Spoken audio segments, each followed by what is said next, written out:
Auditrices et auditeurs de Victoire FM, je suis heureux de vous retrouver ce matin pour notre rendez-vous hebdomadaire.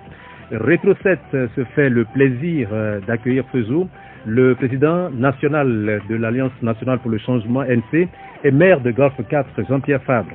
L'après-scrutin du 29 avril dernier, le refus de l'ANC de siéger à l'Assemblée nationale, la transition en cours vers la 5e République avec notamment la reconduite du Premier ministre, suivie de la formation d'un nouveau gouvernement et qui comporte un cadre de l'ANC, la nomination des gouverneurs, le bilan de santé de la commune de Golfe 4. Voilà les principaux sujets au menu de l'entretien de ce jour. Bonjour à toutes et à tous. Soyez les bienvenus à cette émission dont la mise en onde est assurée par l'inusable laïté Vincent au micro d'Ella Agbo. Comme d'habitude, nous sommes en direct sur Facebook grâce à Amjoy Allah. Pour nous suivre, tapez simplement victoirefm.com et rien de ce qui se passe dans ce studio ne vous échappera. Bonjour Monsieur le Président. Bonjour. Bien Monsieur le Maire. Qu'est-ce que vous préférez? Je préfère Monsieur le Président. Je suis très attaché à l'ANC qui est notre créature à tous et que nous chérissons beaucoup. Donc, le titre de président me convient parfaitement. Monsieur le Président, donc c'est un honneur pour moi de vous recevoir ce matin comme invité à l'émission Rétro 7. Sans tarder, nous allons rapidement attaquer le premier sujet. Des leaders de l'opposition ont affirmé avoir vécu l'échec, la dernière bérésina électorale comme un coup dur, une humiliation. Alors, vous, comment l'avez-vous vécu? Imaginiez-vous un échec de cette ampleur et 5 députés sur l'ensemble de l'opposition, pour l'ensemble de l'opposition, sur les 113 que comporte l'Assemblée nationale?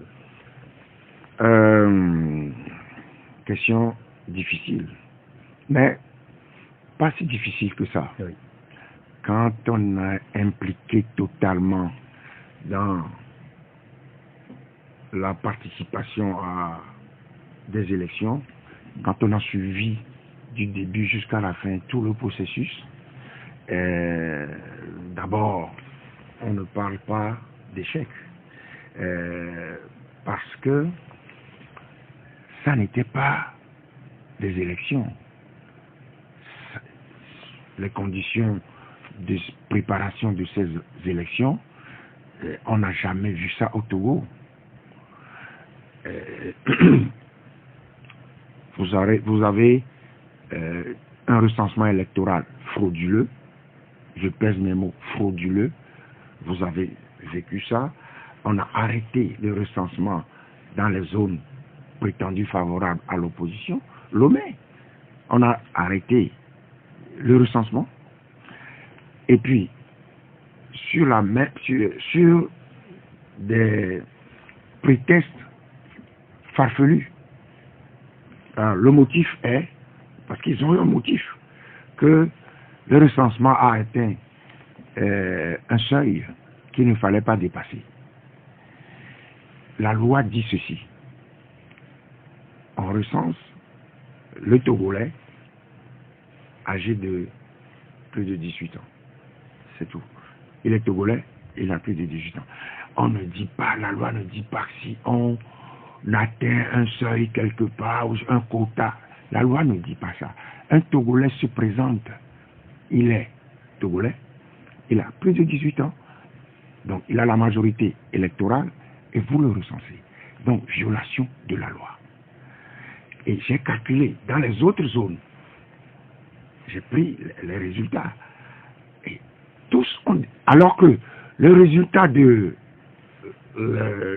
Golfe n'a pas dépassé le seuil dont il se prévalait. Il n'a pas dépassé. Toutes les autres zones ont dépassé. Ça veut dire 2 poids, 2 mesures. Donc, j'appelle ça recensement électoral frauduleux. Oui, donc ça veut dire que vous expliquez l'échec par... Et c'est pas, j'appelle pas ça échec. Le premier élément, c'est le recensement. Alors, Monsieur le Président, avant d'évoquer les autres aspects, et quand vous parlez de recensement, ceux qui ont été recensés à Lomé, dans le Grand Lomé, mais très peu sont allés aux urnes. Donc ça veut dire que le recensement n'a pas vraiment pesé dans cette histoire-là. Puisque le peu qu'on a recensé, beaucoup ne sont pas allés voter. c'est peut-être un des éléments de l'appréciation. Mais on ne peut pas parler. Je réfute le mot échec. Moi-même, j'avais un meeting à Baboué. Vous savez, Baboué, c'est le village d'origine de la première ministre. Oui. Pendant qu'elle était là à faire le meeting, il y avait des nervis du régime qui faisaient du bruit, des tam-tams, pour nous empêcher de parler. Avec tous les moyens dont dispose le pouvoir en place, était-il nécessaire de s'adonner à ce genre de pratiques? Et ils l'ont fait. Chaque fois qu'un parti voulait faire un meeting ou faisait un meeting à Baroué, ce parti était agressé. Et à un moment donné, j'ai appelé les forces de l'ordre pour leur dire, mais faites votre travail. Parce qu'ils repartaient, ils revenaient, ils repartaient, on ne pouvait plus tenir meeting. Donc je dis que... Mais pourquoi vous ne portez pas plainte par rapport, je ne sais pas à qui, je ne sais pas où est-ce que vous pouvez vous plaindre, mais est-ce que pourquoi est-ce que vous ne portez pas plainte par rapport contre ces comportements-là après? Non, c'est que après, ils ont voulu le faire vis-à-vis de gens qui étaient informés de ce qu'ils ont fait avec nous. Et la bagarre était, la riposte était violente. Donc je dis, toutes ces choses, violence, découpage électoral unique et fait en violation de la Constitution. Beaucoup de gens ne le savent pas. Les gens pensent que le pouvoir dispose de toute l'attitude pour découper les circonscriptions électorales à sa guise. C'est faux. La loi dit, c'est l'article 5 de la Constitution, le suffrage est universel, égal et secret. Personne ne s'interroge sur la signification de égal. Égal, c'est l'égalité devant le suffrage. Ça veut dire la voix de M. Delahaye pèse autant que la voix de M. Fabre. Dans toutes les élections, pas aux élections à la présidentielle où on compte un pour Delahaye, un pour Fabre. Non. Aux élections législatives, l'électeur de Blita, il doit avoir une voix du même poids que l'électeur de Lomé. Or, si vous faites les calculs, l'électeur de Blita pèse 4 fois plus que l'électeur de Lomé. C'est une violation de la Constitution. On viole la loi qui fixe l'égalité devant le suffrage. Alors ça, c'est le deuxième élément. Le deuxième, il y a ça. J'ai saisi, sur tout ça, j'ai saisi la CNDH et sur le découpage, j'ai saisi la CNDH et j'ai saisi la Cour suprême. J'attends toujours le résultat le rapport de la Cour suprême.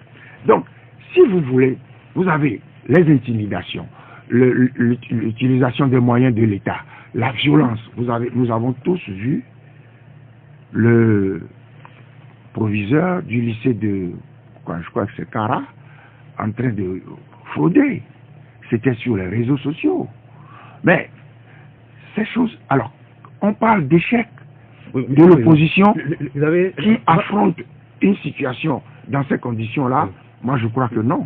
Un mot sur le découpage électoral. Le découpage électoral a toujours été à peu près ce qu'il était la dernière fois, mais ça ne vous empêchait pas d'avoir un résultat plus. Oui, mais nous avons toujours protesté. Nous avons toujours protesté. Et on ne peut pas dire, parce qu'on obtient ce résultat, parce que on obtient un résultat important, nos droits ne sont pas bafoués. Donc, depuis 1997,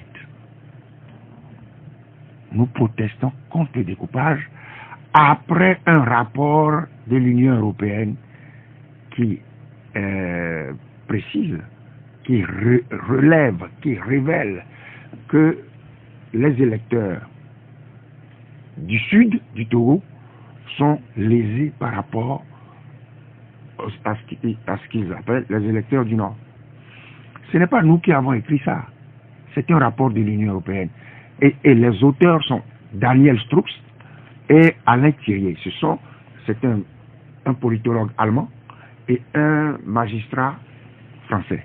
Donc, les résultats que nous avons aujourd'hui, vous savez, il ne faut pas se jeter sur ces résultats pour les analyser en surface. Ouais, c'est la conséquence de ce que M. Faure Gnassingbé était en train de préparer, c'est-à-dire le changement de constitution sans le peuple, sans consulter le peuple. Donc, il essaye de dire, de toute façon, la consultation du peuple n'était pas nécessaire parce que le peuple les a désavoués. Le peuple a soutenu ce que moi, j'ai proposé. Et ce qui est un mépris du peuple.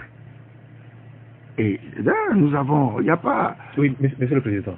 Et tout à l'heure, vous dites toujours que pour vous, ce n'est pas un échec. Mais quelque part, le fait de n'avoir pas réussi à empêcher, puisque ce sont les mêmes problèmes que vous dénoncez à chaque élection, le manque de transparence, les fraudes et tout le reste, alors que vous étiez, il y avait aussi un cadre là de discussion. Comment est-ce que, malgré tout ça, on aurait pu ne pas participer à ce cadre. Mais les gens vont dire, voilà, ils soulèvent des problèmes, on crée un cadre. On ne crée pas ces cadres pour régler les problèmes. Et tout le monde le sait, tous les Togolais le savent.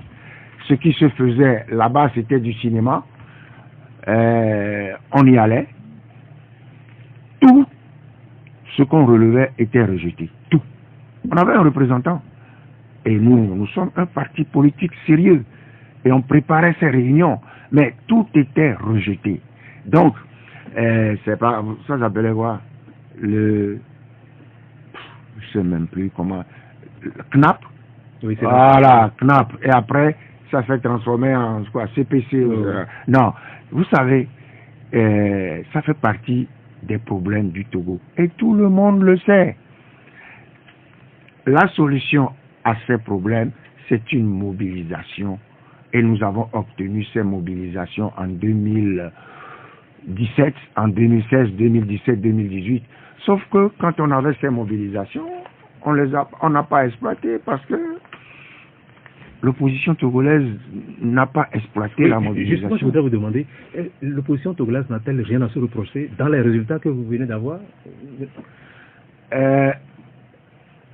L'opposition togolaise peut se reprocher de n'avoir pas exploité la mobilisation des années 2016, 2017, 2018 pour empêcher le régime de continuer à organiser des élections telles que il le fait. Ça, oui.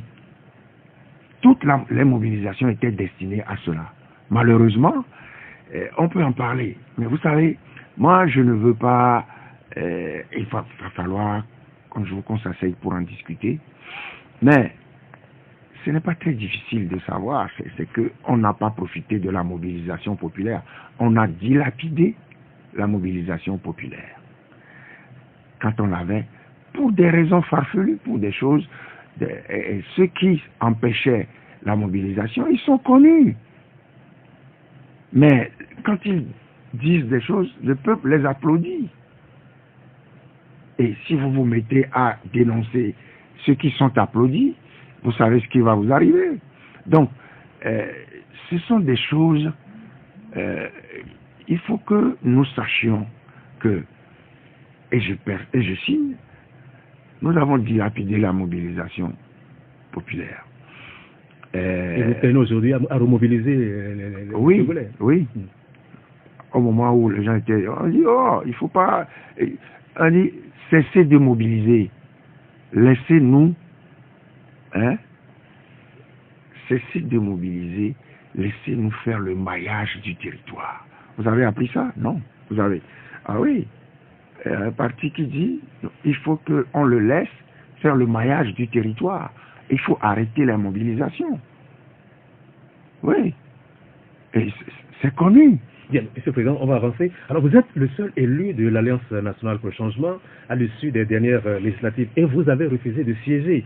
Une décision qui fait polémique. Alors, continuez-vous de penser que votre décision de boycotter l'Assemblée nationale est la bonne?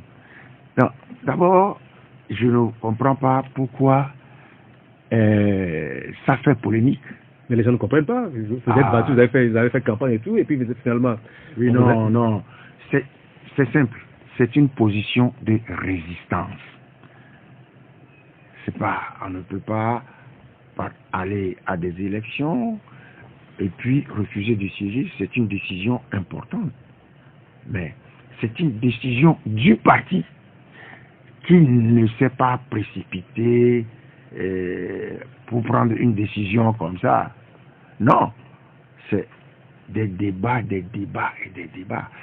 Je persiste et je dis, l'ANC est un parti sérieux qui essaye d'être un parti. Tous les jours, l'ANC ne se promène pas sur les radios pour exister, non. Essaye d'exister sur le terrain, essaye de réfléchir, essaye de discuter avec les populations, de peser le pour et le contre de ces choses. C'est en toute connaissance de cause que nous avons décidé de ne pas siéger. Donc ça ne peut pas faire polémique. C'est nous que... Est-ce qu'il n'y a pas des gens au sein du parti qui ne sont pas d'accord avec cette position-là? Certainement. Il y a... Mais lorsqu'on débat, il y a des pour et des contre. Oui. Et puis, on réussit à créer le consensus en faisant en sorte que ceux qui sont minoritaires se rallient à la majorité et créent le consensus. Voilà comment on a débattu en comité politique pour faire une recommandation au bureau national, et voilà comment en comité politique de réunion au bureau national, 2 réunions. Donc c'est pas des décisions prises en l'air pour manifester une réaction épidermique. Non, pas du tout. Ouais, dans la vie, il faut être digne. Quand on vous traite avec mépris, il ne faut pas l'accepter. Le pouvoir nous a traités avec mépris et nous ne l'acceptons pas. Oui, mais Monsieur le Président, vous savez qu'il y a aussi des conseillers régionaux ANC qui ont été élus. Oui. Alors, et ceux-là, qu'est-ce qu'ils vont devenir? Est-ce que vous allez faire même position? Quand je vous parle de décision du parti, on a discuté de ces problèmes aussi. Et également, je vous dis, en tout et pour tout, 5 réunions. 3 réunions du comité politique et 2 réunions du bureau national. Mais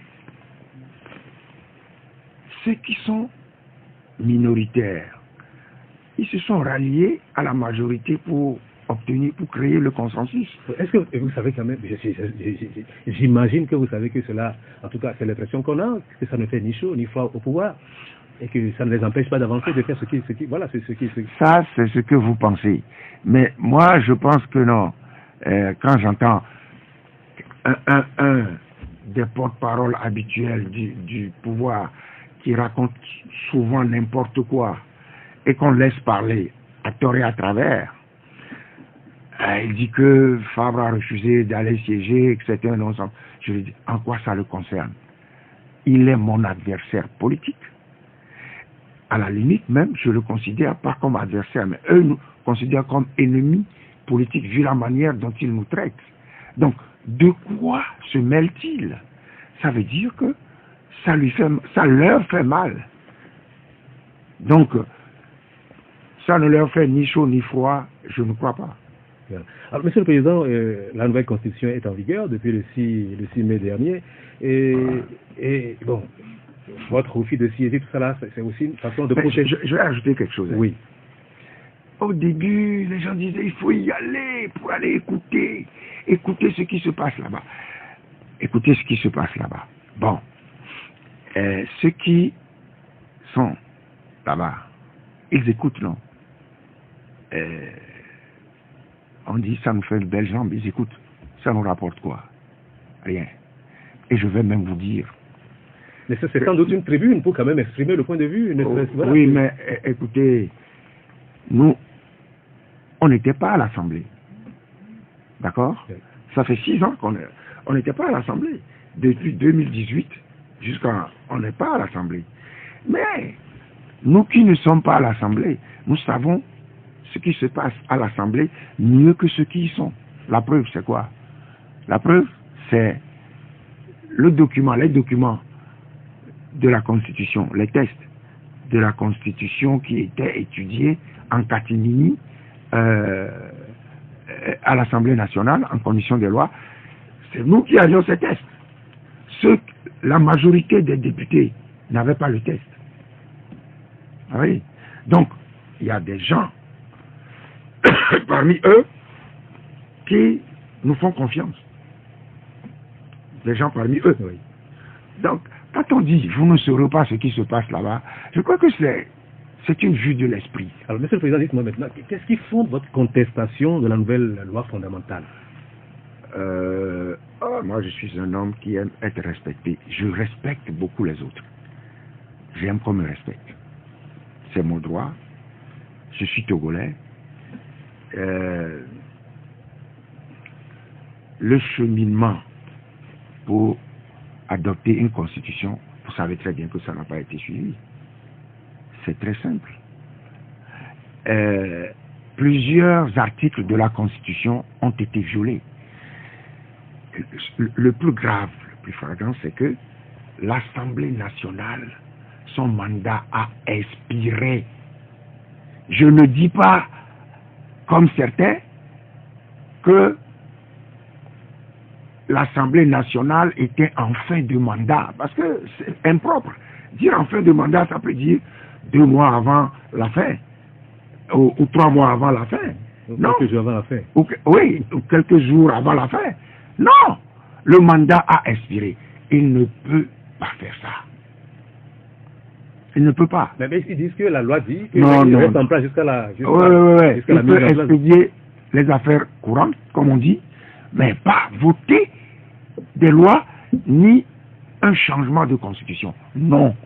Vous voyez, je suis en train de vous dire, ils ne nous respectent pas. Ils considèrent le peuple togolais comme un ramassis de simples d'esprit qu'on peut violenter, qu'on peut berner, à qui on peut raconter n'importe quoi. Vous, en tant que journaliste, en votre fort intérieur, vous pensez que, en tant que citoyen, pas journaliste, en tant que citoyen, ils ne nous ont pas respectés. Ils doivent mettre leur projet en débat. On en discute. Ouais, ils agissent avant de réfléchir. Vous avez appris qu'ils ont envoyé une délégation en Inde pour vérifier comment ça se passe. C'est comme ça que ça doit se faire. Voter une constitution pour aller apprendre comment ça se pratique. Non, c'est minable. Ce n'est pas sérieux. Je dis, agir avant de réfléchir, ce n'est pas ce qu'on nous apprend. Toujours réfléchir avant d'agir. Monsieur le Président, malgré les protestations de l'opposition à la Constitution, la référence aux actions est la base sur laquelle reposent les décisions du gouvernement. Alors, le réalisme, comme le disent certains, n'est-il pas de passer au-dessus? Vous savez, vous connaissez le pouvoir. Les nationalistes ont mis 12 ans, de 46 à 58 pour obtenir l'indépendance. Si face aux ruses de la puissance coloniale, ils cèdent en disant que bon, la puissance coloniale ne veut pas, on ne serait pas là aujourd'hui en train de s'appeler Togo et de permettre à certains de bouffer tranquillement le fruit du travail des autres. Donc, dans la vie, il faut lutter, il faut résister. Il ne faut pas s'amuser à dire que puisque il faut passer à autre chose. Non, on ne passe jamais à autre chose lorsque votre droit est bafoué. Ce n'est pas du tout. Non, mais quel est le but justement de cette résistance? Parce que on va voir. Vous savez que peut-être que vous caressez le rêve de voir le pouvoir faire machine arrière. Non, non. Contraindre le pouvoir à faire machine arrière. Pas le caresse. Je ne rêve pas. Je suis togolais. Ça fait un moment que je suis en face d'eux. Ils savent ce que je pense d'eux. Est-ce que vous ne vous bernez pas d'illusions? Vous connaissez... Non, pourquoi? Et- Et donc, s'il faut vous suivre, j'ai entendu que quelqu'un que vous avez reçu la semaine dernière a dit, bon, mais il faut tourner la page. Bon, vous savez, il faut aussi régler un certain nombre de problèmes. On n'est pas tous les mêmes. L'opposition n'est pas une entité homogène. Et c'est ça qui fait aussi notre problème. Nous sommes une entité, je ne vais pas dire hétérogène, mais à la limite hétéroclite. Donc c'est la difficulté. Mais chacun n'a qu'à s'assumer.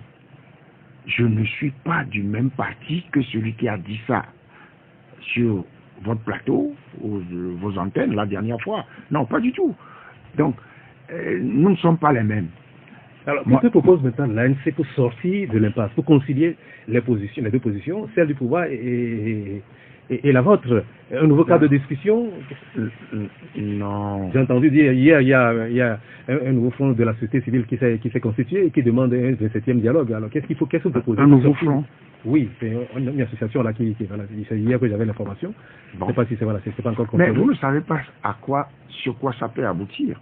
Moi, je pense qu'il faut toujours œuvrer. Pas ce que les moutons et les chiens et les trucs, non, mais ceux qui se sentent avoir la même vision des choses, qui se mettent ensemble pour travailler.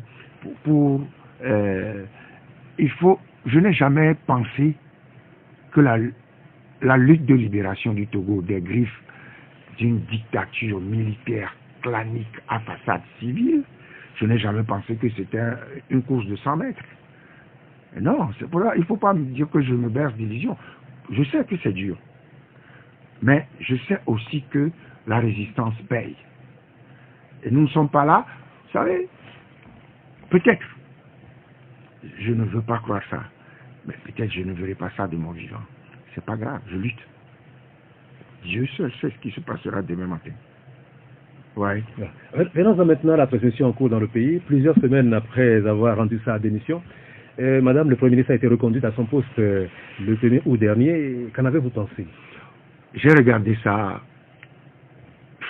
Je me suis dit, on est en train de récompenser ceux qui ont soutenu l'insoutenable.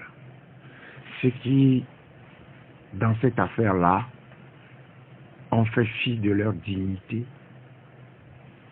pour soutenir ceux qui bafouent les droits des populations togolaises, du peuple togolais. Et donc vous n'êtes pas venu laisser peut-être à cause de la qualité du travail qu'il a fait que... Pas du tout, parce que je ne vois pas la qualité du travail. Vous savez, le Togo a un problème. L'absence de l'état de droit. L'absence de l'état de droit. Si vous n'avez pas d'état de droit, vous pouvez faire tout ce que vous racontez. Vous pouvez raconter tout ce que vous voulez. Si les droits des Togolais sont bafoués, vous n'allez rien faire. Et ils ne feront rien. Ils satisferont jamais les besoins des Togolais en étant dans une dictature militaire clanique à façade civile, où tout le monde fait semblant. Nous avons beaucoup... Oui, quand vous dites un régime... une dictature militaire clanique à façade civile. Oui, vous savez que dans le pouvoir, il y a des gens de partout qui sont c'est ça l'identité du pouvoir. Parce qu'il y a des gens de Nyantougou, Kara, Agoué, Anéo et tout ça ensemble. Parce que je ne comprends pas le mot clanique. Vous faites clanique. Non, écoutez, c'est une famille qui dirige le Togo. Et vous le savez. Moi, vous n'allez pas me faire dire... Mais quand on prend le gouvernement, il y a combien de membres de la famille dont vous parlez dans ce gouvernement-là, par exemple? C'est pas une question de... Il peut en avoir qu'un seul. Si les autres s'aplatissent devant lui, ça marche. Et c'est ce qui se passe. Donc, il y a les frères, il y a 2 frères qui sont à l'Assemblée. Non, mais écoutez, tout le monde voit. Moi, je ne suis pas un Togolais faisant de la politique pour fermer les yeux sur ce que je vois. Et tout le monde sait que le Togo est une dictature militaire. Bien, Monsieur le Président, alors, vous avez pris connaissance de la composition du nouveau gouvernement. Alors, un mot sur cette composition maintenant, de la nouvelle équipe gouvernementale. Je ne veux pas parler de ça parce que pour moi, je vous ai dit, on est en train de récompenser ceux qui ont soutenu l'insoutenable, la violation de la Constitution, qui est sacrée, n'est-ce pas? Et puis, le caractère pléthorique du gouvernement. 35 ministres pour un petit pays comme ça. Et quand on récompense, on est obligé de mettre celui-ci ici, celui-ci ici. C'est la récompense.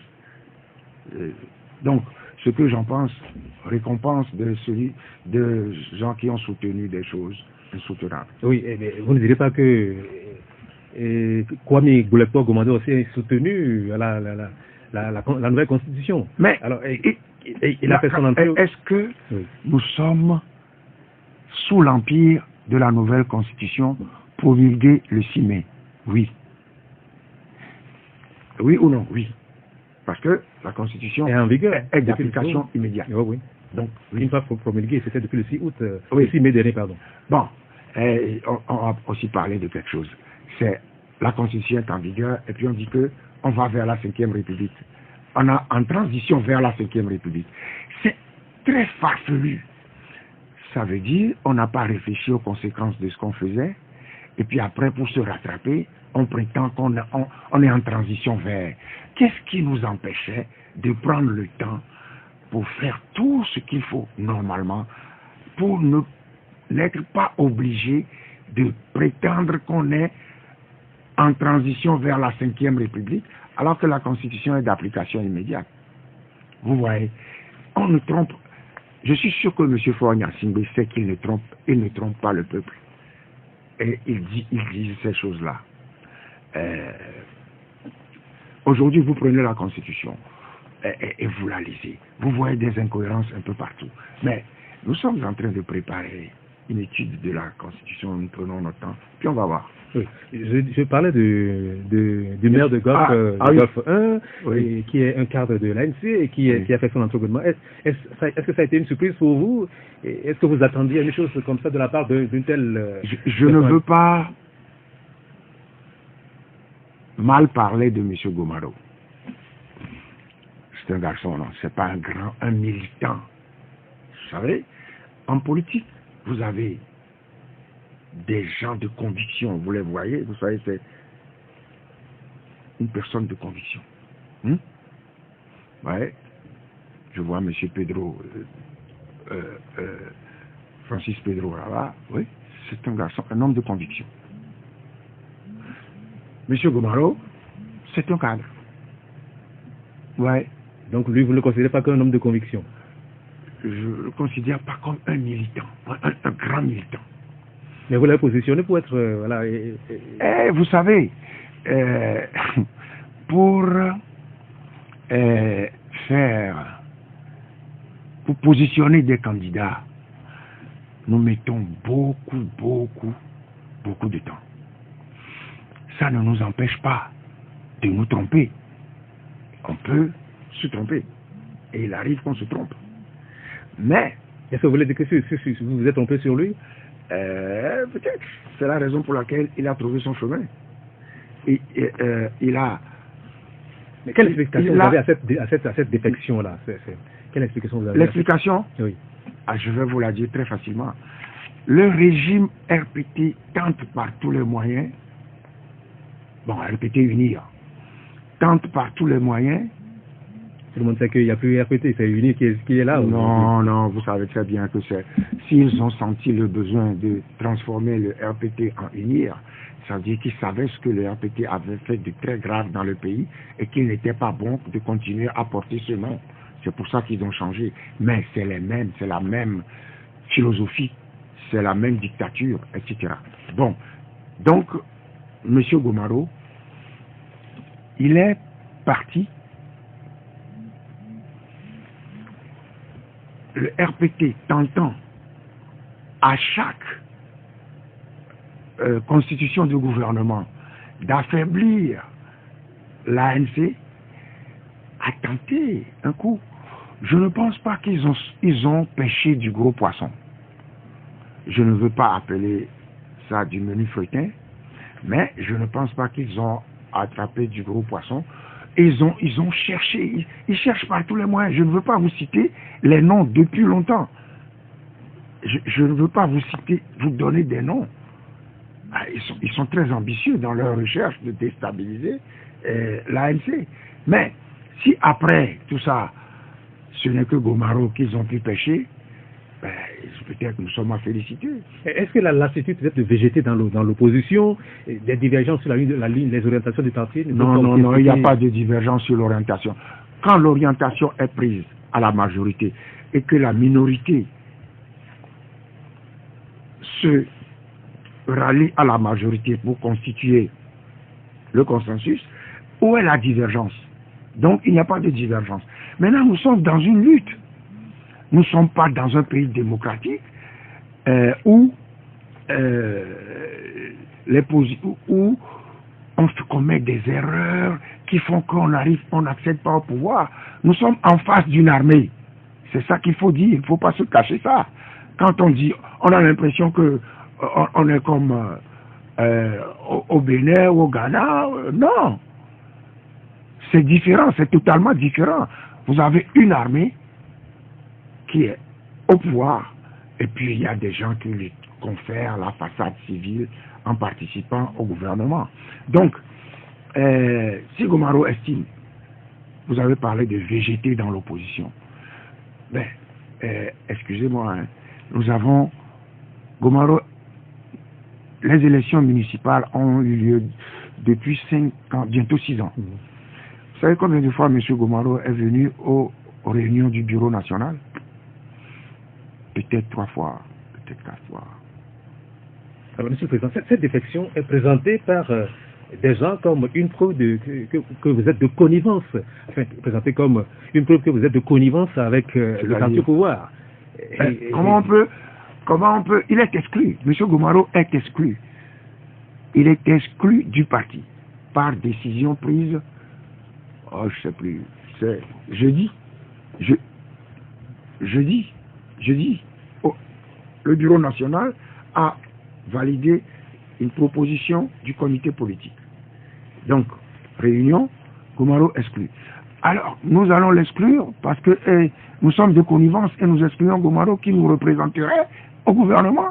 Mais j'ai entendu dire ça, qu'il y a 3 forces aujourd'hui qui dirigent le Togo. Il y a évidemment le RPT UNIR, il y aurait l'UFC, et puis maintenant, il y a l'ANC. C'est 3 forces. Non. M. Gomaro est à titre personnel au gouvernement. Je vous ai dit, il y a dans la vie politique des hommes de conviction et des hommes qu'on appelle des voyageurs sans bagage. Ils voyagent sans bagage. Puis de temps en temps, ils s'arrêtent, descendent du train. Non, M. Gomaro est descendu du train. Nous n'avons rien à voir, ni de près, ni de loin, avec l'attitude qu'il a adoptée. Personne ne le savait. Alors si le pouvoir avait fait appel, avait consulté l'ANC, oui, ou lui avait fait appel pour intégrer le gouvernement, auriez-vous accepté? Quoi?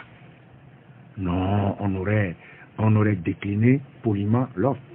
Je dis poliment parce qu'on peut aussi réagir violemment en disant vous organisez des élections, même pas bancales, de fausses élections, et puis vous nous appelez pour participer à un gouvernement sous l'égide d'une constitution frauduleuse? Non, on aurait répondu comme ça. Vous savez, je sais que c'est le Premier ministre Malou qui nous avait consulté, pas Malou, Mali. Non, le Mali, oui. Mali, qui nous avait consulté, on lui a dit, bon, vous prétendez avoir remporté les élections, gouverner. Nous jouerons notre rôle d'opposition. Alors, monsieur le Président, monsieur Jean-Pierre donc, Fabre, M. Gomaro, oui, personne ne savait qu'il était en tractation, ou bien que le APT lui proposait de rentrer au gouvernement. Le APT UNIR lui proposait de rentrer au gouvernement.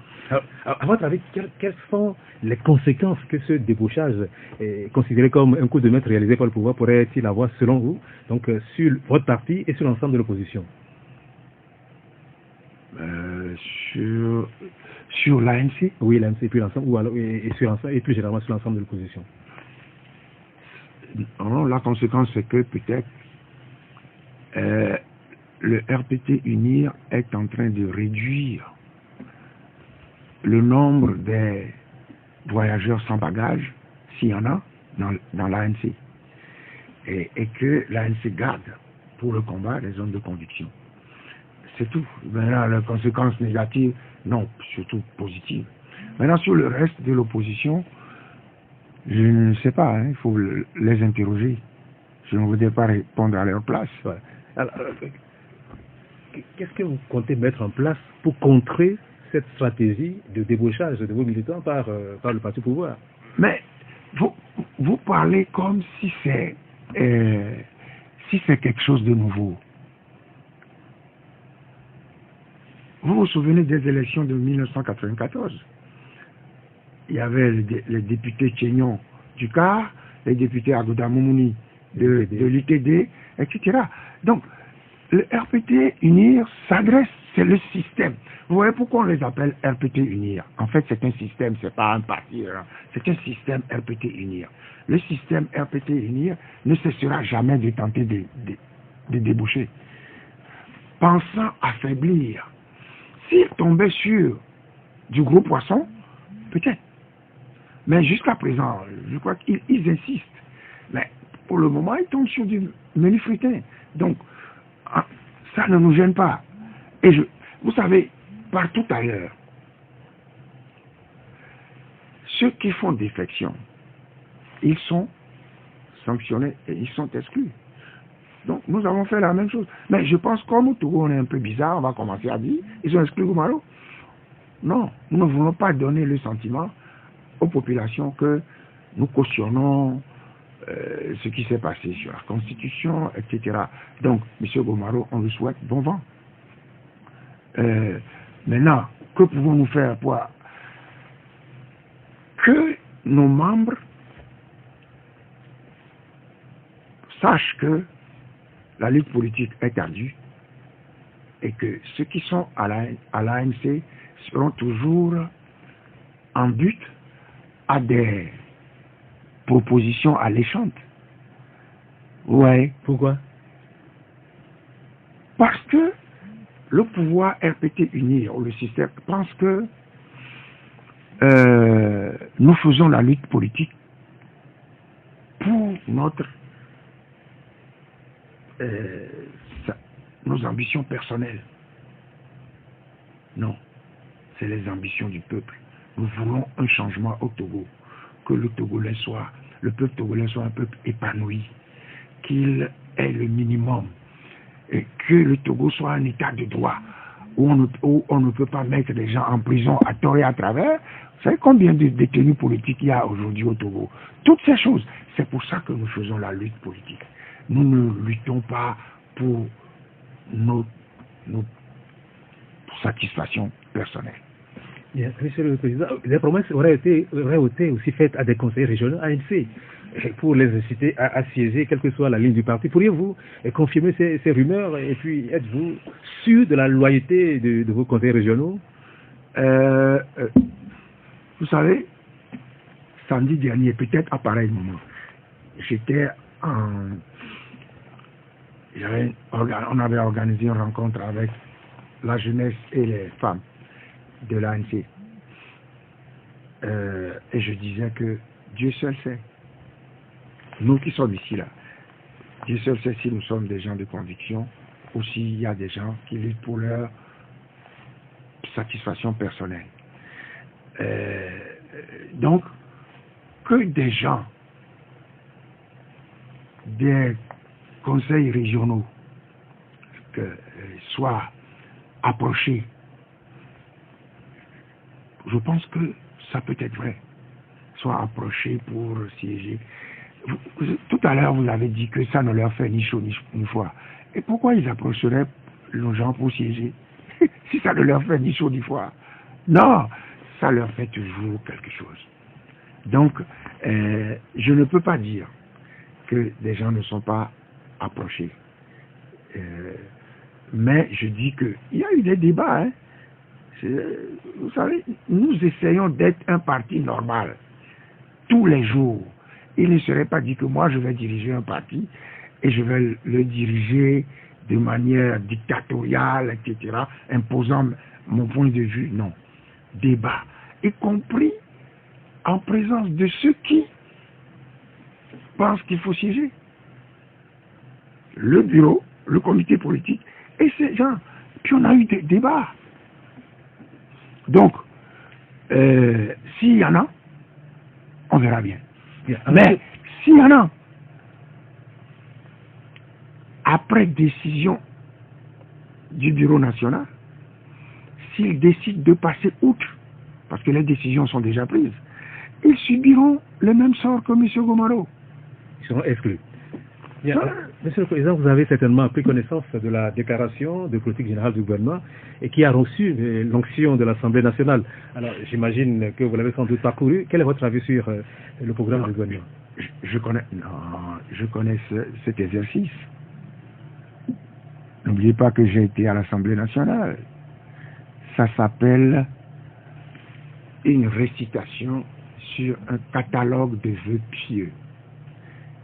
Rien ne sera exécuté et ils reviendront, ils voteront encore. Non, il n'y a rien à prendre là-dedans.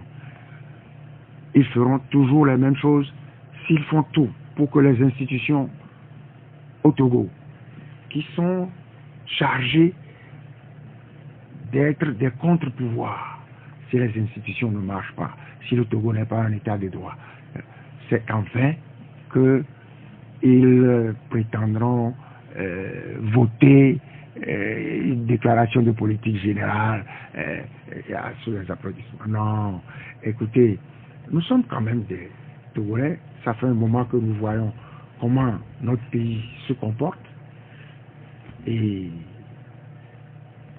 il faudrait... Le Togo est un homme malade et tout le monde le sait. C'est pas... Je suis sûr que quand vous reviendrez ce soir, demain ou après-demain sur cette émission que nous avons, vous direz que certaines choses que j'ai dites, vous penserez que certaines choses que j'ai dites sont la vérité. Bien. La suite de cet entretien, c'est juste après le rappel d'une première série d'événements survenus ces derniers jours au Togo. Hervé Essay.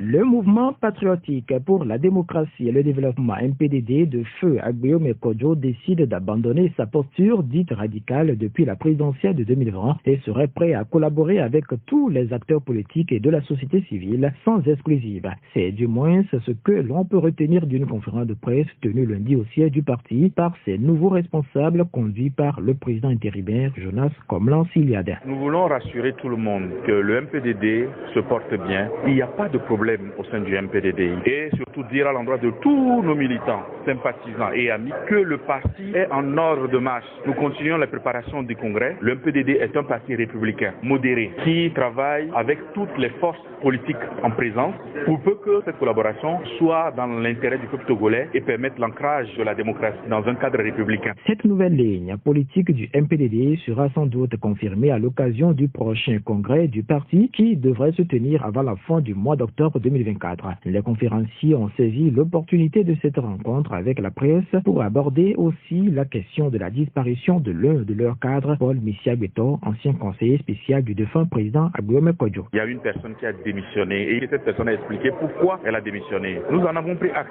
c'est tout. Mais on a l'impression que cette personne et certains de ses amis orchestrent des campagnes de diffamation, de dénigrement, faisant croire qu'il y a des problèmes au sein du MPDD ou que le MPDD le harcèle, le MPDD MPDD en veut à sa vie. Et tout dernièrement, nous avons appris que cette personne a quitté le territoire national et s'apprête à demander l'asile politique au motif qu'il est persécuté. Nous ne savons pas qui le persécute, mais nous avons tenu à dire qu'au niveau du MPDD, nous ne persécutons personne. Un parti, le nouvel engagement togolais, net une date le 24 août 2024, mais deux congrès avec à la clé deux présidents pour un seul et unique fauteuil. Ismaël Mamadou Tanko d'un côté, Jules Lamim de l'autre. Après l'aval des suspensions, expulsions et réintégration, et alors que d'aucuns espéraient encore un retour au calme, la crise au net s'est encore aggravée le week-end dernier avec l'organisation de deux congrès. Les travaux de celui tenu au siège du parti se sont déroulés en présence du fondateur du net, Djiri Tama, et ont abouti à l'élection d'un nouveau bureau directeur présidé par Ismaël Mamadou Tanko. C'est vrai que les situations, les circonstances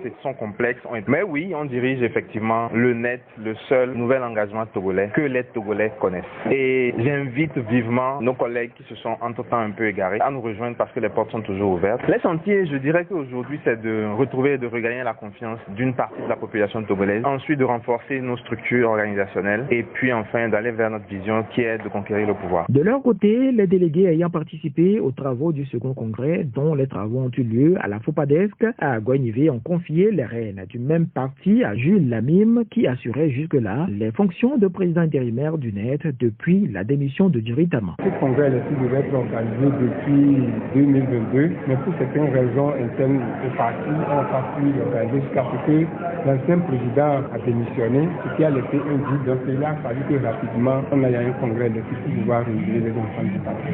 Qui organise le congrès, qui est organisé de l'autre côté, qui préside. Je suis le président national intérimaire, j'ai été désigné par le bureau national pour conduire l'intérim du parti au congrès. Je suis la seule personne qui devait convoquer un congrès et donc je ne vais pas aller sur le plan de l'utilité parce que tout le monde saura quand même faire la part des choses. Mon cahier de charge aujourd'hui, c'est d'abord de dynamiser les fédérations et se préparer pour les prochaines élections. Ismaël Mamadou Tanko ou Jules Lamim ou Ismaël Mamadou Tanko, voilà une réalité qui vient complexifier la crise au nouvel engagement togolais, un parti désormais à deux têtes. Lequel des deux camps, tous convaincus d'être dans la légalité, sortira vainqueur de ce bras de fer? Seul l'avenir nous le dira. Mais une chose est certaine, cette crise honnête vient rajouter au mal-être qui sévit en ce moment au sein de l'opposition togolaise. Voilà, donc avant de reprendre cet entretien, nous allons observer une pause pour les annonceurs. Premier institut de droit et de sciences politiques au Togo, IRIS, ouvre les inscriptions pour les nouveaux étudiants et les anciens diplômés désireux de poursuivre leur parcours universitaire dans un cadre adapté.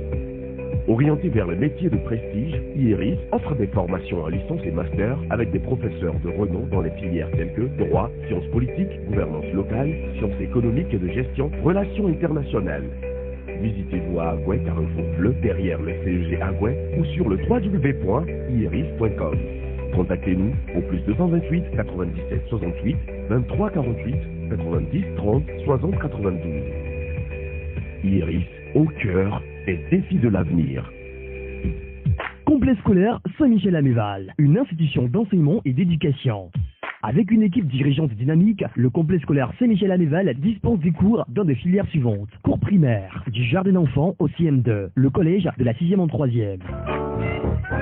Au complexe scolaire Saint-Michel-Améval, la discipline à travers la tenue scolaire correcte, le suivi du cahier de correspondance et la régularité au cours est la première condition qui assure la réussite à nos élèves. Au complexe scolaire Saint-Michel-Améval, le taux de réussite est toujours de 100% au primaire et plus de 75% au collège. Au complexe scolaire Saint-Michel-Améval, les frais de scolarité sont librement négociables. Le complexe scolaire Saint-Michel-Améval, c'est sur le boulevard Malfakassa à Difakota, à côté de la société Netadi. Téléphone 90 82 01 83 ou 99 48 50 15. Saint-Michel-Améval, au service de l'éducation. Noni émergence divine Thomas Douassi amena mikudo waba mayeye wo wawe kuna savon noir bio du Maroc so Maroc bovanani eye de konami abagbajo me nana benade abagbajo ponandu du nyuede lo obalize kudo wabe le belle diade et la nabenade sisila bula bazene no estima dano pao vo agbaze wabe kokomiare elani de kankume waba bayi ko kubwari eyini abi Nkume, o dankore jibe Nkume ne koplo ploko so souffre so wa. Novi ete na bouton jona Nkume na me. Bonu wo meto na niade ela na benkwa me la no takwe. Novi mkare jibe mi sena ni la bleu benkoe. Savon noir bio du Maroc son okui bovana misia. O so ni la bleu so wa di o so wa misi. You baso gommage tan. O de rose naturelle o nyambi agbaje ku nyambi Nkume. Huile végétale cosmétique nyambi agbaje ku do nyambi dao ku do grande crème qui la so gommage. Émergence divine towari o la porte de silo wa benu pataji kenyi ku do dea. Nous les dit wa o la yomi le 90 13 67 49 97 94 08 65.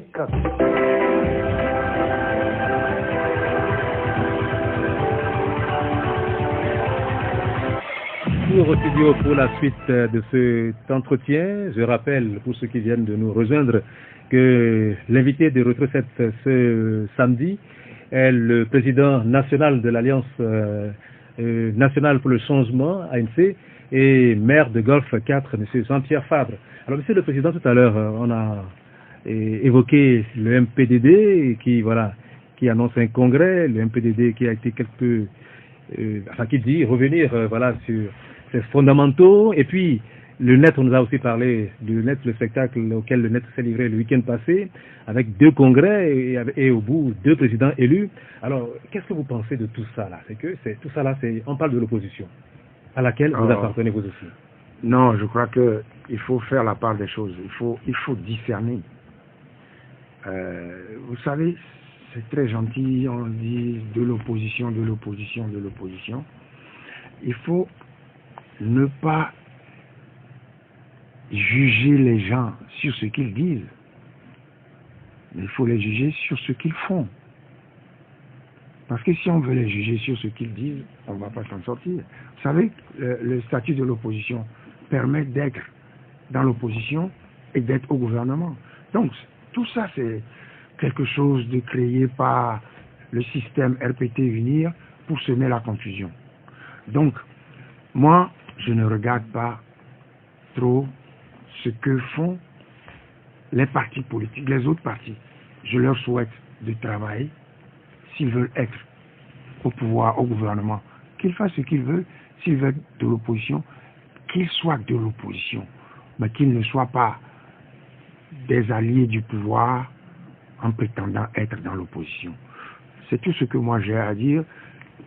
Vous parlez, le spectacle auquel des gens se livrent, bon, c'est la vie politique, orchestrée par le système RPT Unir pour se maintenir en place. Eh bien, on va changer de sujet. Le chef de l'État a procédé, je crois que c'était vendredi dernier, à la nomination, pas ce vendredi, l'autre semaine, à la nomination des gouverneurs des régions, des savanes, de la Cara, des plateaux, de la maritime et de celui donc du district autonome du Grand Lomé. Alors, il reste celui de la région centrale à nommer. Alors, quelle sera la mission des gouverneurs? La réponse avec le directeur de la décentralisation et des collectivités locales, Sossimna et Pali. Le gouverneur, conformément à l'article 116 de la loi relative à la décentralisation et aux libertés locales, il est le représentant de l'État dans la région comme collectivité territoriale. Ce sont des représentants directs du pouvoir central et de tous les ministres qui composent le gouvernement de l'État dans la région concernée. Alors qu'il est nécessaire d'opérationnaliser les régions en tant que subdivision administrative, à la tête desquelles se trouvent donc les gouverneurs de région qui viennent d'être nommés. Et aussi important d'opérationnaliser les régions en tant que collectivité territoriale dont la désignation des conseillers qui doivent administrer sont déjà élus et on attend la nomination de ces gouverneurs de région pour donc convoquer les premières réunions afin que les exécutifs des régions puissent être élus pour opérationnaliser donc les régions. L'autorité a conféré la possibilité de signature des contrats plans au gouverneur. Le gouverneur qui doit programmer et faire mettre en œuvre les politiques de développement de la région, l'État lui confère encore cette possibilité de plus de signer des contrats prend État, collectivité territoriale, en l'occurrence les régions comme collectivité territoriale, le gouverneur dans la région et représentant toutes les administrations civiles déconcentrées de l'État, il prend en compte tous les éléments, tous les secteurs et passe le contrat avec la région qui est une collectivité territoriale pour la mise en œuvre pour qu'il n'y ait pas une zone qui soit laissée de côté. Alors le Togo a encore fait un pas dans la décentralisation avec la nomination des gouverneurs de région. Une réaction, M. Favre? Écoutez, est-ce que j'ai envie de réagir? Oui, je vais juste dire que tout ça, le Togo a fait un pas, mais comme... Est-ce que vous trouvez pertinente l'existence des gouverneurs de région? Voilà. J'ai beau réfléchir, je ne trouve pas ce que ça peut faire, mais nous avons voté pour les... comment dire ça? Dans l'ordre des régionales, des élections régionales, on a voté. Et élu des conseillers régionaux. Élu des conseillers régionaux.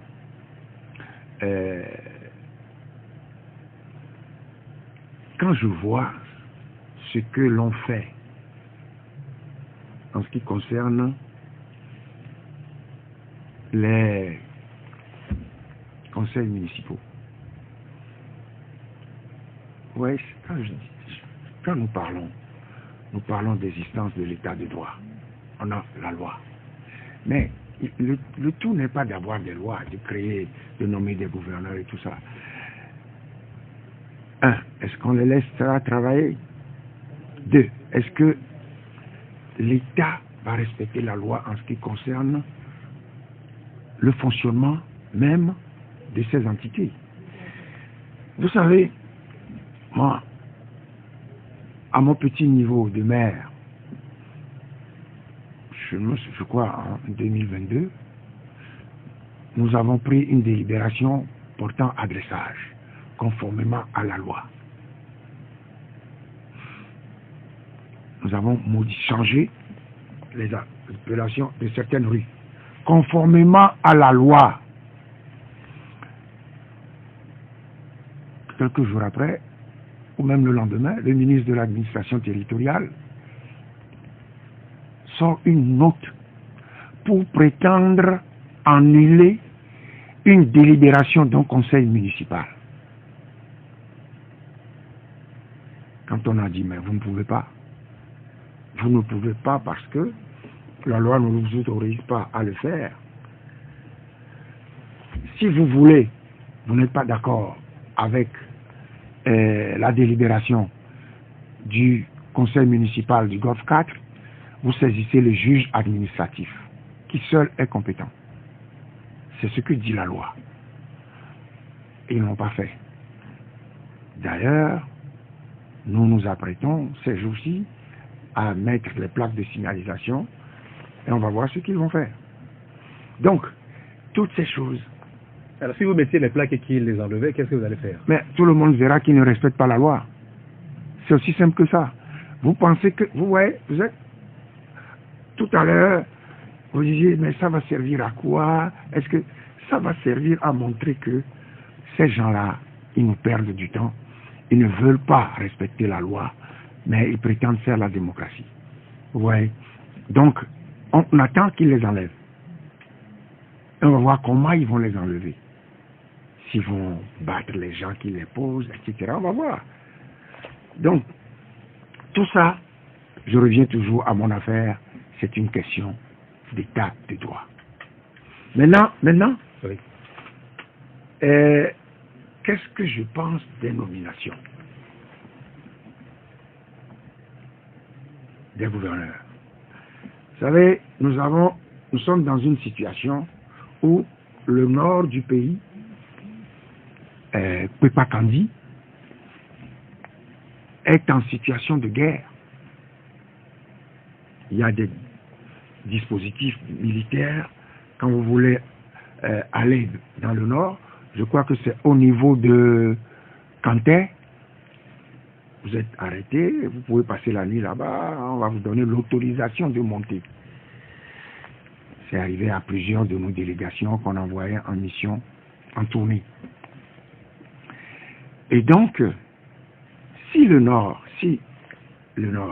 est dans cette situation-là, où des terroristes, on dit, là, terroristes attaquent, je pense que parmi les 5 qui ont été nommés, ou les 4, je ne sais plus, il y a 2 généraux.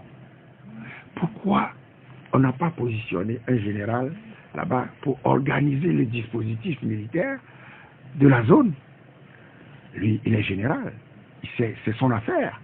Professionnellement, hein, c'est son boulot. Peut-être qu'il y a sans doute un chef des opérations déjà là-bas qui va la... Il n'empêche qu'il y a certainement un chef, mais lui comprendrait mieux que le civil qui est positionné là-bas. Je crois que c'est Acha Dedi, l'ancien ministre.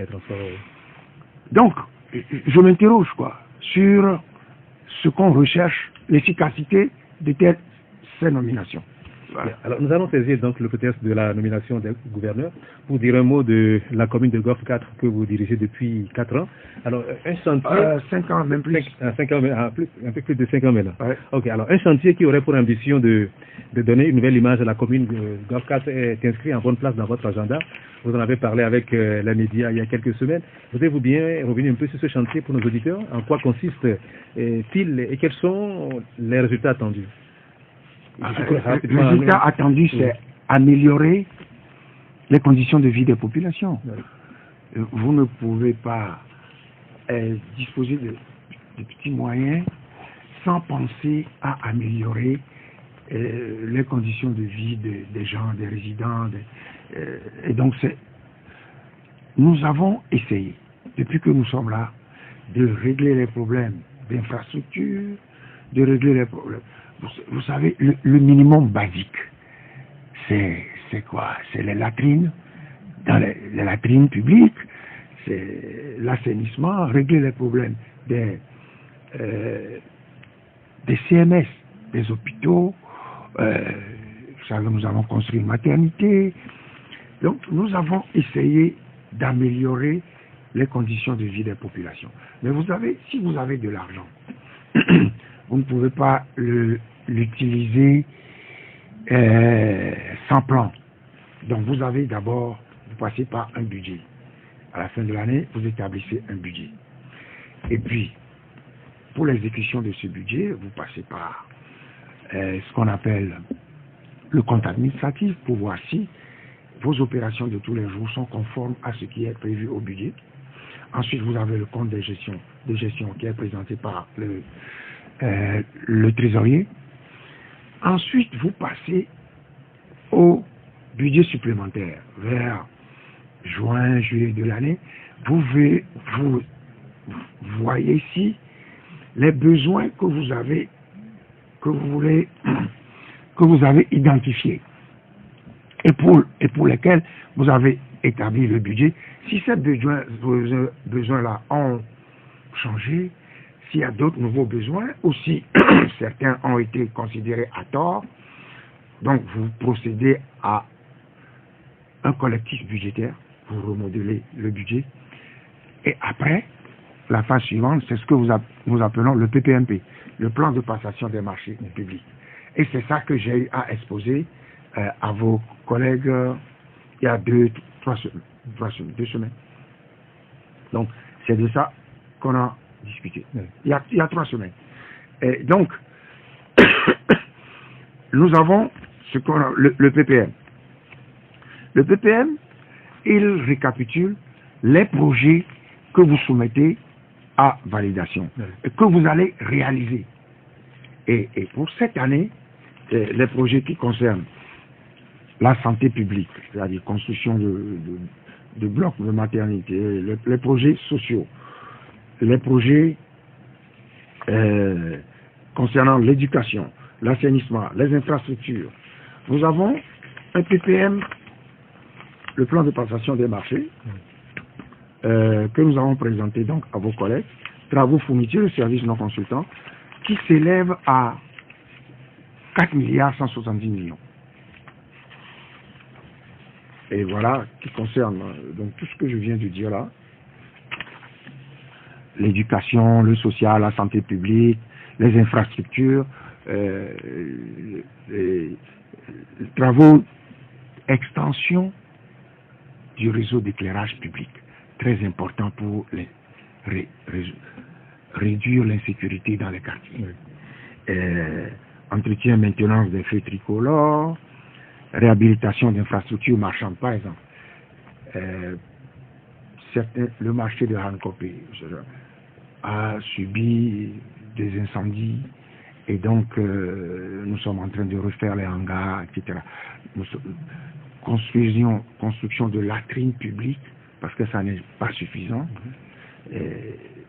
Donc voilà un peu. Oui. Voilà. S'agissant de l'assainissement, monsieur le Président, vous avez affirmé avoir écrit au chef de l'État et en votre qualité de maire de Golf-4 sur l'aménagement des abords des lagunes qui traversent votre commune. Alors, qu'attendez-vous de lui et a-t-il déjà répondu à votre courrier? Non, il n'a pas répondu. Et j'en suis triste parce que les moyens que nécessitent les travaux qu'il faut réaliser pour éviter en période de pluie les inondations dans les maisons, ces moyens-là ne sont pas en notre possession. Nous ne les avons pas. Or, il est indispensable que l'État procède à de grands travaux pour sortir les maisons de l'eau. Nous avons acheté des motopompes chaque fois qu'il y a des problèmes et à chaque pluie, nous prêtons les motopompes aux riverains des quartiers inondés, mais ça c'est largement insuffisant. C'est la raison pour laquelle, à un moment donné, je me suis dit, il faut que j'écrive au chef de l'État pour lui dire,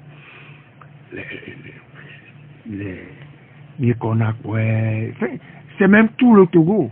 Il faut réaliser de grands travaux pour éviter que, à chaque pluie, on ne se retrouve dans des situations d'inondation.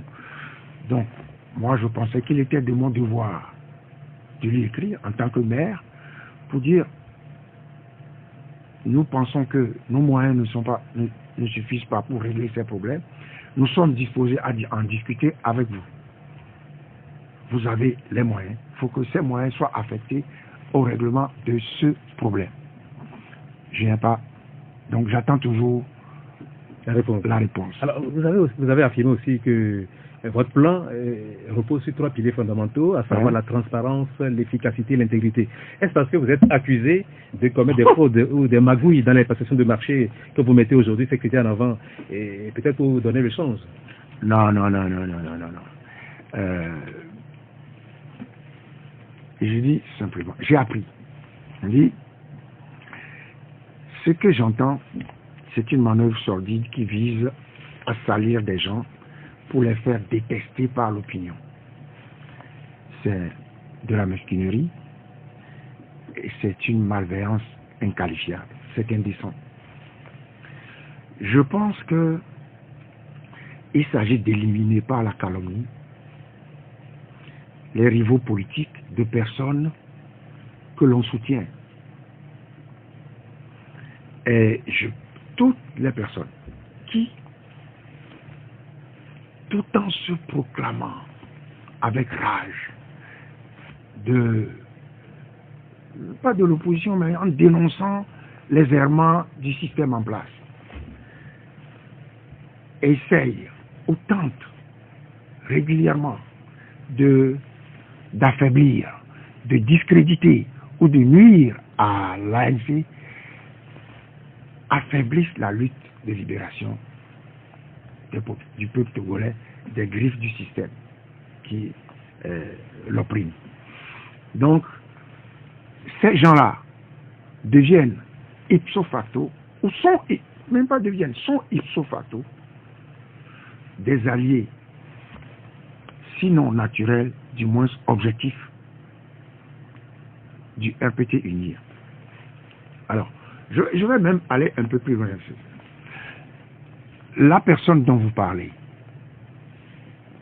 qui m'accuserait, ou qui m'accuse de... Non, moi je n'ai parlé de personne. Ah non, non, non. Il y a une accusation qui dit que vous êtes... Une accusation, mais tout le monde a entendu, donc c'est pas quelque chose de caché. Tout le monde a entendu. Et cette personne, il m'a dans son collimateur depuis très longtemps. Depuis toujours. Quand nous sommes arrivés à la mairie, cette personne a écrit contre moi, a écrit un article pour dire que je mets en danger la vie des élèves de l'école primaire publique Kodouya Kopé 1, parce que le bâtiment étant mal construit, le bâtiment menace ruine. Oui, pour éviter de nous éloigner de notre entretien, du sujet vraiment. Moi, je parle de surfacturation. Est-ce que vous pouvez dire que non? Non, mais je dis simplement, oui. Je vais y arriver. Mais je vous dis, laissez-moi prendre mon envol. Cette personne m'a dans son collimateur et a écrit que je faisais. Alors je lui ai répondu. Il a écrit un article dans son journal. Je lui ai répondu en lui disant, monsieur, vous auriez pu vous renseigner pour savoir que nous sommes en compétence partagée avec l'État. Et que ça fait 15 ans, selon les documents que m'ont remis les responsables de l'école primaire publique, m'ont montré, ça fait 15 ans que l'école a écrit au ministre de l'Éducation nationale pour dire que, pour signaler la situation. 15 ans. Moi, je suis là depuis un an, 2 ans. Et si nous sommes en compétence partagée, vous qui connaissez tout, ou qui prétendez connaître tout, vous devez savoir pourquoi vous ne vous attaquez pas à l'État, vous attaquez à la commune du Golfe 4 qui vient d'arriver. Si cette personne était de bonne foi, et en sachant que nous sommes en compétence partagée avec l'État, cette personne aurait dû s'informer pour savoir, surtout que c'est un grand journaliste d'investigation, pour savoir que l'État est informé depuis longtemps et il ne fait rien. Bon, ça c'est le premier cas. Il a refusé de publier mon droit de réponse. Je l'ai menacé de servir la hack. Il a fini par publier le droit de réponse. Premier cas. Deuxième cas, situation de Pétrole Gate, ou je ne sais plus. Vous m'avez reçu dans sur ce plateau. Et vous m'avez interrogé sur ce que nous pensons à l'ANC de la situation. Et je vous ai répondu que nous avons saisi le ministre des Finances au sujet d'un rapport qui circule sur les réseaux sociaux, qui serait rédigé par une inspection des finances. Parce que nous, ce rapport, nous avons constaté qu'il n'est ni signé ni daté. Et qu'en l'état, il n'est pas exploitable par nous. Nous demandons au ministre des Finances de nous fournir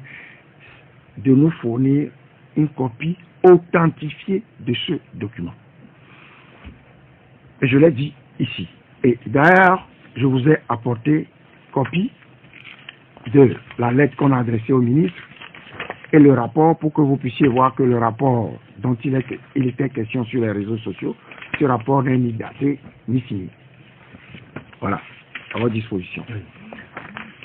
Alors, le grand journaliste d'investigation, dans les jours qui ont suivi, il dit sur les réseaux sociaux que si j'ai donné cette réponse, j'ai refusé de soutenir son combat, c'est que j'ai reçu de l'argent de M. Adjakli. Il sait qu'il dit un mensonge, je sais qu'il ment, puisque je n'ai rien reçu de ça. Et je dis donc, la même personne qui parle de surfacturation, cette personne ne se renseigne pas, ne s'informe pas avant de parler. Parce que si elle s'informait, elle verrait qu'il y a beaucoup de verrous ou d'obstacles à ce qu'il appelle surfacturation. Et si vous vous livrez à... Je ne sais même pas comment vous pouvez le faire. Vous avez ce qu'on appelle la Direction nationale du contrôle de la commande publique, qui vérifie les appels d'offres, qui vérifie ces choses. Vous avez ensuite la Direction nationale du contrôle financier, qui vérifie ce que vous sortez, tout. Ça, c'est d'abord deux institutions, et donc deux obstacles qui verrouillent. Ensuite, lorsque vous avez les réceptions de vos projets, vous avez à la réception provisoire, puisqu'il y a une réception provisoire et une réception définitive, à la réception provisoire, vous avez dans l'équipe qui procède à la réception avec l'entrepreneur, vous avez un représentant de la Direction nationale du contrôle financier qui vérifie si ce que vous présentez comme réalisation est conforme est au coût du projet. Donc, si c'est surfacturé, la Direction nationale du contrôle financier verrait s'il fait son travail. Et au-dessus de tout ça, vous avez également la Cour des comptes. Donc, on peut parler ou penser ou inventer. On a déjà sali. On salit. C'est juste pour salir. Moi, je n'ai rien à voir avec ce que prétend ce monsieur qui a juste envie d'éliminer des rivaux potentiels de personnes qu'il soutient, de responsables politiques qu'il soutient. Bien, monsieur Fabre, vous savez que celui dont vous parlez, c'est un confrère, donc ça me semble, je suis un peu mal à l'aise là pour... Non, mais vous savez, il y a dans toutes les corporations, dans toutes donc si je comprends, c'est que c'est qu'il n'y a pas de facturation à la commune. Ce n'est même pas faisable. Bien, c'est clair. Ce n'est pas faisable. Voilà. C'est votre expérience, M. Fabre, dans la gestion des affaires publiques. Le travail du maire est-il passionnant? Et si c'était à refaire, est-ce que souhaiteriez-vous rempiler la tête de Golf 4? Ah, c'est passionnant. Chaque fois que vous rendez service, vous êtes content, mais frustré de ne pas disposer de moyens pour faire plus. Vous savez, je vous ai parlé de latrines publiques, mais j'ai parlé tout à l'heure également. Non, j'ai oublié même de parler en ce qui concerne le social, de ce que nous avons appelé... Vous avez parlé du centre médico-social? Non, ça c'est rien. Je n'ai même pas parlé de la construction de la maternité de Wetri-Vikoni. Oui. Non, on ne peut pas dire tout ce qu'on fait. Mais il y a un sujet qui m'importe vraiment, c'est la réduction de l'exclusion sociale par la délivrance des certificats de naissance et certificats de nationalité. Nous faisons ça. Nous avons délivré 2000 et quelques et nous pensons que l'État devrait prendre le relais parce que c'est quelque chose, c'est un projet à réaliser sur le territoire national. Plusieurs pays l'ont fait. Nous, avec nos petits moyens, nous ne pouvons pas faire ça. Donc maintenant, pour répondre à votre question. Est-ce que vous aimeriez rempiler? Ah, mais j'ai dit que je le ferai avec plaisir. C'est difficile. Vous voyez, on invente n'importe quoi sur vous parce qu'on sait que vous avez des moyens à utiliser au service de la communauté et on peut... Des gens qui sont malveillants peuvent dire beaucoup de mal de vous. Mais ce n'est pas ça qui va faire qui va vous empêcher de réaliser vos ambitions qui sont de vous mettre à la disposition de votre prochain. Voilà. Et donc je dis, si je dois rempiler, si j'ai encore la force, et je pense que avec l'aide de Dieu, j'aurai la force. Si je dois rempiler, ça serait avec plaisir. Alors pour suivre, M. Favre, Hervé Essay nous rappelle des événements donc de l'actualité internationale rapidement. Mais il y a deux de l'actualité nationale, pardon. Oui, de l'actualité nationale. On va voir. Le Haut Commissariat à la réconciliation et au renforcement de l'unité nationale, HCROUN, a procédé jeudi à la restitution d'un immeuble appartenant à feu colonel TP Kofi à Peignon, illégalement occupé par des inconnus à ses ayants droit. Cette cérémonie émouvante est l'aboutissement d'une procédure conduite par le HCROUN à la suite d'une requête à lui adressée par des ayants droit de l'ex-chef d'état-major général adjoint des forces armées togolaises. La présidente du HCROUN, Awanana Daboya, s'est réjouie de la confiance des membres de la famille du défunt TP en l'institution qu'elle dirige et salué la patience, l'engagement et la collaboration dont ils ont fait preuve durant le processus ayant conduit à la restitution de l'immeuble. Enfin, elle a rendu hommage au chef de l'État, Faure Gnassingbé, l'inspirateur, a-t-elle dit, du processus de justice transitionnelle. Il incombe au HCROUN dans sa mission de procéder à la restitution en guise de réparation d'un bien, de tout bien, à son propriétaire, où que soit le bien, que ce soit entre les mains de l'État ou entre les mains de tiers. Cet immeuble n'était ni entre les mains de l'État togolais, encore moins entre les mains de fonctionnaires ou autres agents de l'État. C'était illégalement occupé et personne ne pouvait se douter qu'il s'agissait de personnes, d'individus sans titre qui habitaient cet immeuble. Nous rendons grâce à Dieu et nous félicitons de ce que l'État togolais continue de faire, à savoir donner les moyens au HCROUN d'œuvrer à sa mission. C'est avec un sentiment de satisfaction que la porte-parole des ayants droit du colonel TP, Madame Kouvi TP, épouse Bibi, a constaté le travail bien fait et l'attachement du HCROUN à la manifestation de la vérité dans cette affaire. Pour finir, elle a témoigné sa gratitude au président de la République. Les travaux de la 11e Assemblée générale de la plateforme des régulateurs de l'audiovisuel des pays de l'UEMOA et de la Guinée, PRA-UEMOA Guinée, se sont déroulés les 29 et 30 août à Lomé. Le thème de cette rencontre est mise en œuvre effective de la télévision numérique terrestre TNT dans les pays membres de la plateforme, état des lieux, propositions et stratégies d'action face au retard. L'objectif est de consolider la gouvernance de la plateforme et d'examiner les modalités de déploiement de la télévision numérique terrestre TNT dans les pays membres. Pitalou Nanitelo, président de la Haute Autorité de l'Audiovisuel et de la Communication du Togo, ACT-Togo, et nouveau président de la PRA-UEMOA Guinée. Nos travaux s'organisent autour d'une thématique relative aux préoccupations de l'EFAS en matière de régulation de la communication et des médias inscrite dans le plan d'action de la plateforme. Il s'agit d'une préoccupation faisant partie de la feuille de route 2023-2024 adoptée à Cotonou lors de la 10e Assemblée générale. La plateforme des régulateurs de l'audiovisuel des pays membres de l'UEMOA et de la Guinée, dont le siège est à Ouagadougou au Burkina Faso, a été créée en 2014. La presse togolaise est de nouveau en deuil. Cette fois, c'est le directeur de publication du journal Tingo Tingo, Asiobo Nyaglonduro Augustin, qui a tiré sa révérence. C'était lundi dernier, à l'âge de 104 ans, probablement des suites d'un accident vasculaire cérébral AVC, dont il aurait été victime le 7 juin dernier. En plus du métier de journaliste, Augustin Asiobo était également le président de la Confédération nationale des prêtres traditionnels du Togo, dont il était le fondateur. Voilà, Retro Studio pour conclure cette émission. Monsieur le Président, vous vouliez ajouter quelque chose par rapport à ce que vous disiez tout à l'heure hein? Oui,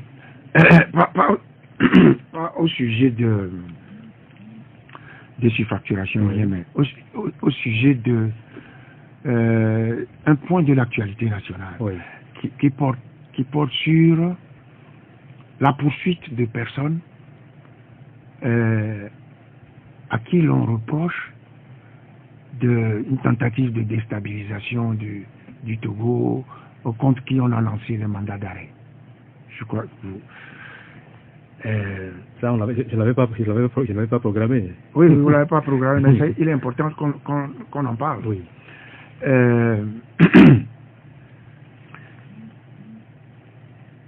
Moi, ce que dit le régime togolais, l'État togolais, tout ça, je doute toujours. Parce que ils sont coutumiers d'invention, ils ont l'imagination fertile pour dire des choses. Donc, je doute que des gens aient tenté de déstabiliser l'État togolais. Bon. Est-ce que vous avez les moyens, vous, de savoir? Non, c'est pour ça que je doute. Mon devoir de citoyen est de continuer à rechercher. je ne vais pas avaler ça comme je suis un responsable politique. Mon devoir est de chercher. Donc je doute. Puisque sur la base des habitudes, il faut avoir une attitude. Maintenant, à supposer que ça soit vrai. Qui est responsable de cette situation?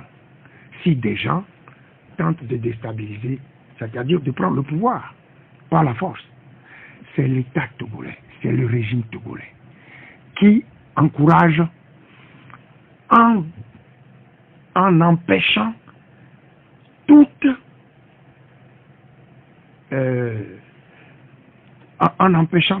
par tous les moyens l'accession des citoyens au pouvoir, par les moyens légaux. Oui, justement. Pourquoi est-ce que l'ANC ne fait pas ce qu'on reproche aux autres? Non, l'ANC est un parti politique. Oui. Pourquoi est-ce que les autres aussi ne se constituent pas en parti politique pour eux? Non, je dis simplement, s'il y a des gens qui veulent le faire, il ne me reviendra pas de critiquer qu'ils le fassent. L'ANC, elle, est un parti politique. Je ne sais pas. C'est-à-dire que vous êtes d'accord avec ceux qui prennent ces moyens je ne sais pas à être d'accord ou à ne pas être d'accord. Mais je dis que normal? L'État encourage. Non. Je dis que l'État, en verrouillant, en changeant de constitution, en se mettant à la disposition, en mettant l'État à la disposition d'un homme. Parce que le changement de constitution, c'est juste pour régler la situation d'un homme qui veut contourner l'élection présidentielle.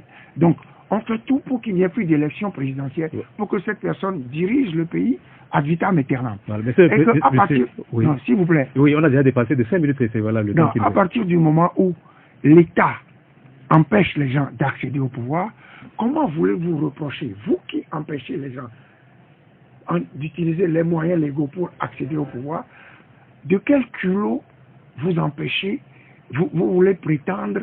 Est-ce que c'est pas est-ce que vous imaginez que l'État laisse les gens qui veulent déstabiliser le pays, l'État les laisse faire? Je dis que c'est l'État qui encourage, c'est l'État qui encourage, qui est responsable si cette situation-là existe. Voilà, c'est l'État qui encourage. Je vous remercie donc. C'est l'État, à la limite, je veux dire quelque chose de très grave. L'État parle de terroristes et toutes ces choses. Le premier terroriste, c'est l'État togolais. Bien. C'est la fin, c'est vous qui vous assumez ce que vous avez dit. C'est la fin de cette émission et dont l'invité était Jean-Pierre Fabre, le président national de l'Alliance nationale pour le changement et maire de Golfe 4. Mesdames et messieurs, je vous remercie pour votre fidélité d'écoute. Rendez-vous samedi prochain, si Dieu le veut, pour une nouvelle émission. Et je rappelle que cette émission est rediffusée le dimanche à partir de 11h. Excellent week-end à toutes et à tous. Au revoir.